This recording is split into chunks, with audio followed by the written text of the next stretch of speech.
Apprendre à se taire quand tout va mal.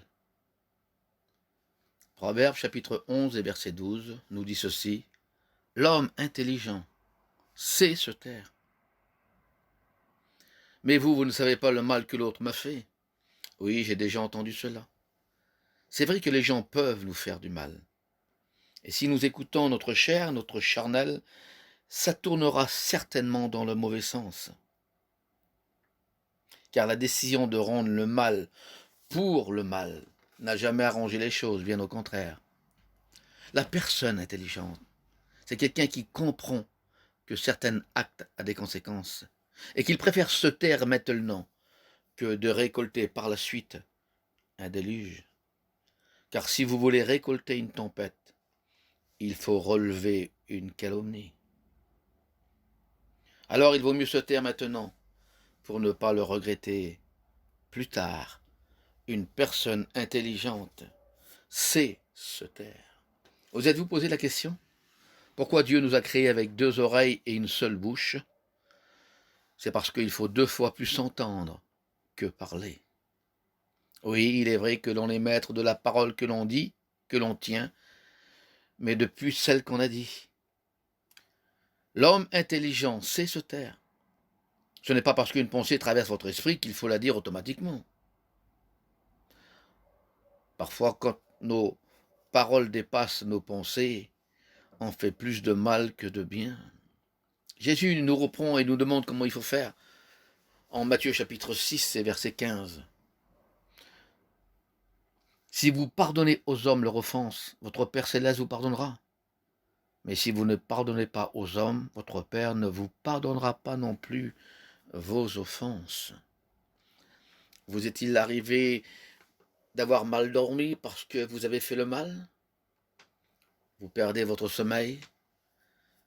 Vous réfléchissez comment vous venger, mille et une pensées viennent à votre esprit?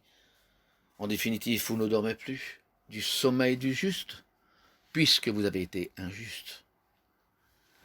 L'homme sans Dieu, dit la Bible, dort bien quand il fait le mal. Proverbe chapitre 4 et verset 16. Et ça, c'est l'homme sans Dieu. Mais un enfant de Dieu, un chrétien, ne peut pas dormir bien quand il a fait le mal. Alors, avoir la paix, c'est mieux qu'avoir raison. Rendre le mal à quelqu'un qui t'a fait du bien, c'est d'agir comme Satan. Rendre le bien pour le bien, c'est d'agir comme les hommes. Mais rendre le bien à ceux qui vous ont fait du mal, c'est d'agir comme Jésus, notre Sauveur. Alors quel est donc le secret? Eh bien, il faut que nous demeurons en lui. Il faut que nous portons l'image de Christ. Jean chapitre 15 et verset 15, celui qui demeure en moi, comme moi en lui, il porte du fruit. Le Seigneur, il taille la vigne, il l'immonde, il enlève tout, il supprime ce qui est mauvais, ce qui nuit à notre maturité. Puis cette tâche accomplie, à ce moment-là, il demeure en nous. Prenons tout notre être, amen, de sorte qu'on ne voit que le fruit. Il demeure en nous, nous demeurons en lui, nous devenons deux en un. Laissez-moi terminer avec ces petites images simples qui reflètent ce que nous venons de dire. Si vous mettez un sachet de thé dans une tasse d'eau chaude, vous pouvez voir qu'au bout d'une minute, l'eau prend une teinte qui caractérise les feuilles du thé. Le goût de l'eau aussi se transforme. L'eau devient peu à peu du thé.